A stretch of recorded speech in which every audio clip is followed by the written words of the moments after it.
Now there are certain for loops where without any input you can make the iteration do. How? This way. Now they were giving some condition. They want iteration to travel for 10 number of times to do some operation.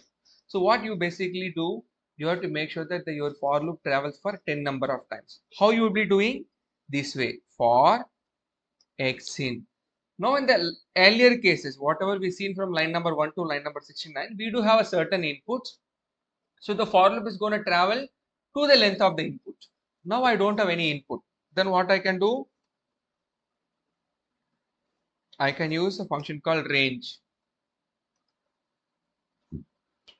Print x. So what it is going to do? It is going to give some output. Let us check what was the outputs. 0, 1, 2, 3, 4, 5, 6, 7, 8, 9. Okay. So that means what? It gives the ranges, or it gives the number in the range of 0 to total length is 10. Since it is starting from 0, the total number you are seeing on the screen is 9. That's how it works. So basically what happens? This range always starts from 0. Okay. If at certain condition, if you want that particular range to be starting from some other data, you can specify that. So now what happened? This is starting index and that is ending index. That means starting and ending. So when you run this code, as you see, it started with the 2, but it is getting ending by 9. Okay, right. You can do the other way of looping as well. How? This way. Look at this. So I'm telling to start from 0, stop at 10, and I'm given interval as 2. So what does it mean? Start at the 0, stop at the 10 as usual.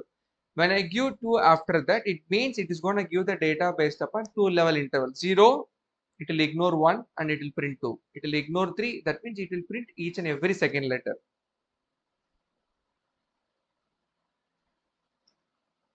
There you see, it prints 0 2, similar to the even number concept. Line number 60, right? That can also be represented with this range representation. Both are more or less the same.